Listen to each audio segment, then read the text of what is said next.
ఇప్పుడు అపవాదిని మనం ఎలా ఎదిరించాలి, వాడిని ఏ విధంగా త్రొక్కాలి, వాడిని ఏ విధంగా మరి పడద్రోయలో దేవుడు ఇక్కడ మాట్లాడాడు ఖచ్చితంగా చూద్దాం.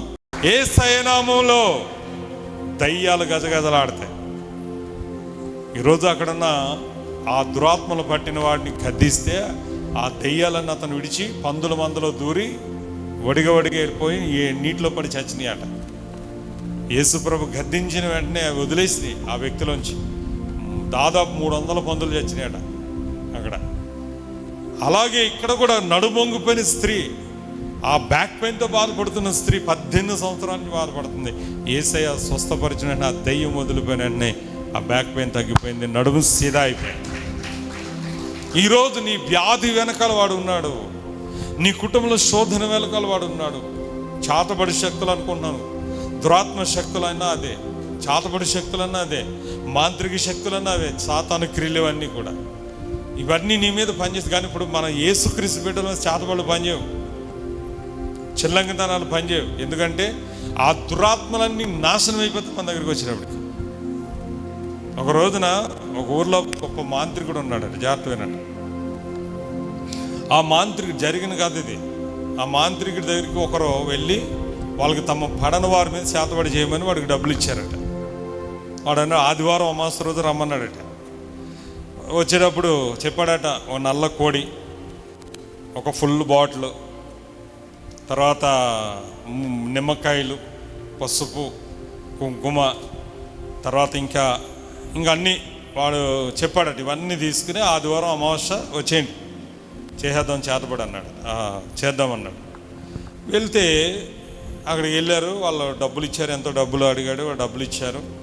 ఇచ్చిన తర్వాత వాళ్ళ దగ్గర తీసుకుని ఆ రాత్రి ఆ నల్లకోడిని కోసి ముగ్గేసి, వాడు ముగ్గేసి పసుపు కుంకుమ జల్లి నిమ్మకాయలు పెట్టి ఎవరి మీద వారు చేతబడి చేసి చంపాలో వాళ్ళ మీదకి ప్రయోగం చేసి ఆ రాత్రి ఒక దురాత్మను పంపించి చేతబడి చేశాడు. అంటే ఒక దురాత్మను పిలిచి వాళ్ళకి ఆవాహన చేసుకుని వాళ్ళని నాశనం చేయమని పంపడమే చేతబడి. జాగ్రత్త వినండి, ఇది చాలామంది తెలీదు.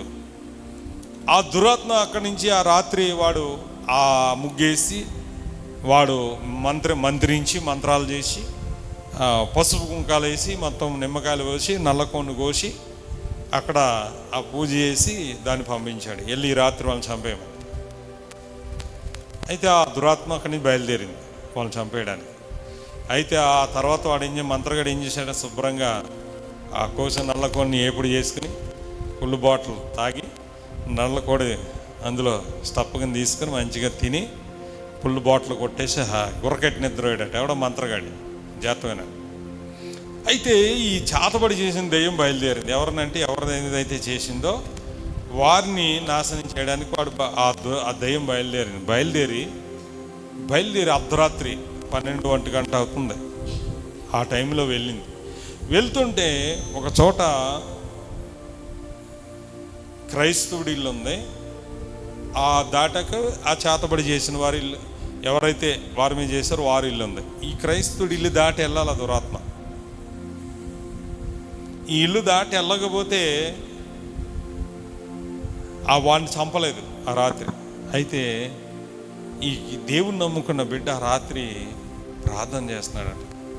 దేవుడు ఎందుకు అతను ప్రేరేపణిచ్చాడు, ఏదో శోధన రాబోతుంది, లేచి ప్రార్థన. అర్ధరాత్రి పూట లేచి ఆదివారం అర్ధరాత్రి అమావాస్య రోజున లేచి భారంగా ప్రార్థన చేస్తున్నాడట.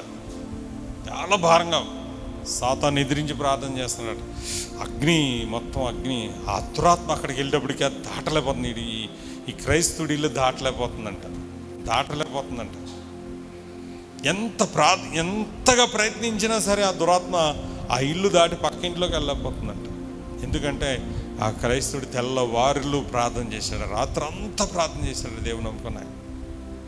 ఆఖరికి ఈ దురాత్మ ఉన్నది ఏంటంటే తెల్లవారిలోగా దాని పని పూర్తి చేసుకుని తెల్లవారకు ముందే వెళ్ళిపోలేదు, దాని పని అయిపోలేదు. ఎందుకంటే తెల్లారితే దాని శక్తి బలహీనమైపోయి అది నాశనమై కాలిపోతుంది.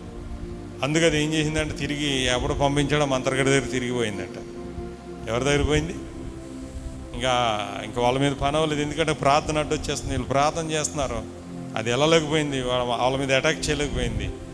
తిరిగి మళ్ళీ మంత్రగాడి దొరుకుతుంది. మంత్రగాడు ఫుల్గా ఏం చేశాడు, ఫుల్ బాటిల్ కొట్టి ఆ నల్లకొన్ని ఏపుకుని తిని మంచిగా పడుకున్నాడు గురకట్టి నిద్ర. ఆ వెళ్ళిన దురాత్మ అంటే వాడి మీదే పడ్డదట. ఎవడి మీద పడ్డది? మంత్రగాడి మీద పడ్డదట.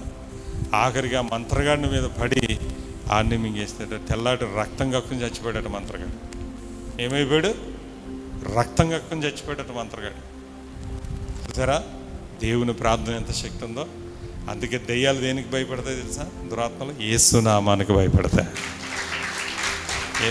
బతిమలాడకుండా యేసేని, అమ్మో మమ్మల్ని పాతాలను పంపదు, అమ్మో మమ్మల్ని నశింపచేయద్దు, అమ్మో మమ్మల్ని బాధపరచొద్దని బతిమలాడుకుంటున్నాయి దెయ్యాలు. ఈరోజు కూడా యేసయ్య నామం యొక్క శక్తి ఏంటో నీకు తెలియాలి సహోదరి సహోదరుడా. యేసు నామం యొక్క బలం ఏంటో మనకు తెలియాలి. యేసు నామంలో ఉన్న ఆ శక్తి ఏంటో తెలుసా? పాముల మీద నీకు అధికారం, తేళ్ల మీద నీకు అధికారం ఇచ్చాను, సాతాను బలమంతో నీకు అధికారం, వాటిని నువ్వు ఎదిరించుడి. ఏమన్నాడు ఆయన? ఏ మంత్రగాడు, ఏ తంత్రగాడు, ఏ దేవత దేవుళ్ళు పేరు చెప్పిన వారు ఎవరు కూడా నువ్వు పేరు చెప్పిన దెయ్యాలు వణకవు. కానీ యేసు నామం పేరు చెప్తే దెయ్యాలు గజ గజ గజ వణుకుతాయి. యేసు నామం అంటే వాటికి భయము. ఎందుకంటే యేసే రక్షకుడు, యేసే దేవాది దేవుడు అని వాటికి తెలుసు. ఆమేన్. ఆయనే దేవుడు అని వాటికి తెలుసు. అపవాదిని ఎదిరించాలంటే ముందు నువ్వు చేయాల్సిందేంటి? ముందు దేవునికి లోపడాలి. ఎవరికి లోపడాలి? దేవునికి లోపడటం అంటే ఏంటి? ప్రార్థనకు రావడం, ఇలాంటి సహవాసాలు, ప్రార్థన ఉన్నప్పుడు లోపడడం, మందిరానికి ఖచ్చితంగా రావడం, ప్రార్థనకు లోపడడం, దైవజన మాటకు లోపడడం, తర్వాత నువ్వు దేవునికి ప్రతి విషయంలో లోపడి నిన్ను తగ్గించుకుని దేవుని ఆజ్ఞకు లోబడి, దేవుడు వద్దన్న మానేసి, దేవుడు వెళ్ళమన్న చోటకు వెళ్తూ, దేవుడు చేయమన్న పనులు చేస్తూ, దేవుడు వద్దు అన్నదాన్ని మానేసి ఆయన ఆజ్ఞకు లోబడి, ఆయన మాటకు లోబడి, ఆయన అధికారానికి లోబడి గనక నీవు అపవాదిని ఎదిరిస్తే అప్పుడు వాడు నీ ఎదురించి పారిపోతాడు. ఇప్పుడు దేవునికి లోబడకుండా సాతాన్ని ఏ ఇస్తున్నావు బంధిస్తానన్న వాడు ఏం బంధింపడు. నువ్వు దేవునికి ప్రార్థన చేయకుండా, దేవునికి లోబడకుండా, దేవుని మాట వినకుండా వేసినప్పుడు బంధించి, నువ్వేంటో నన్ను బంధించి, నిన్నెప్పుడో నేను బంధించాను అతలపో అంటాడు. నువ్వే నీ దేవుని మాట విన్నావా? నువ్వే మందిరానికి సరిగా వెళ్ళావా? అప్పుడు నాకు భయం. నువ్వు మందిరానికి వెళ్తే, నువ్వు మందిరానికి వెళ్ళకపోతే నాకు భయం ఏంటి? నువ్వేనా దైవజన మాట విన్నావా? నీ పాపాన్ని మానేవా? మాన్నప్పుడు నీ మీద నాకు అధికారం. పాపం ఉన్నంతసేపు సాతానికి నీ మీద అధికారమే.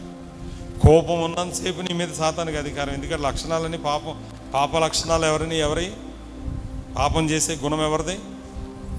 కోపం అనే గుణం ఎవరిది? గర్వం అనే గుణం ఎవరిది? అసూయ అనే గుణం ఎవరిది? అహంకారం అనే గుణం ఎవరిది? ఇవన్నీ వాళ్ళ లక్షణాలు. అవన్నీ మనలో ఉండి ఏ సినిమాలో బంధిస్తానంటారు. నువ్వు నన్ను బంధించింది ఏంటి? నేను అహంకారంలో బంధించాను, నిన్ను గర్వంలో బంధించాను, నిన్ను కోపంలో బంధించాను, నిన్ను పాపంలో బంధించాను, నువ్వు నన్ను బంధించే అధికారం లేదు అంటాడు.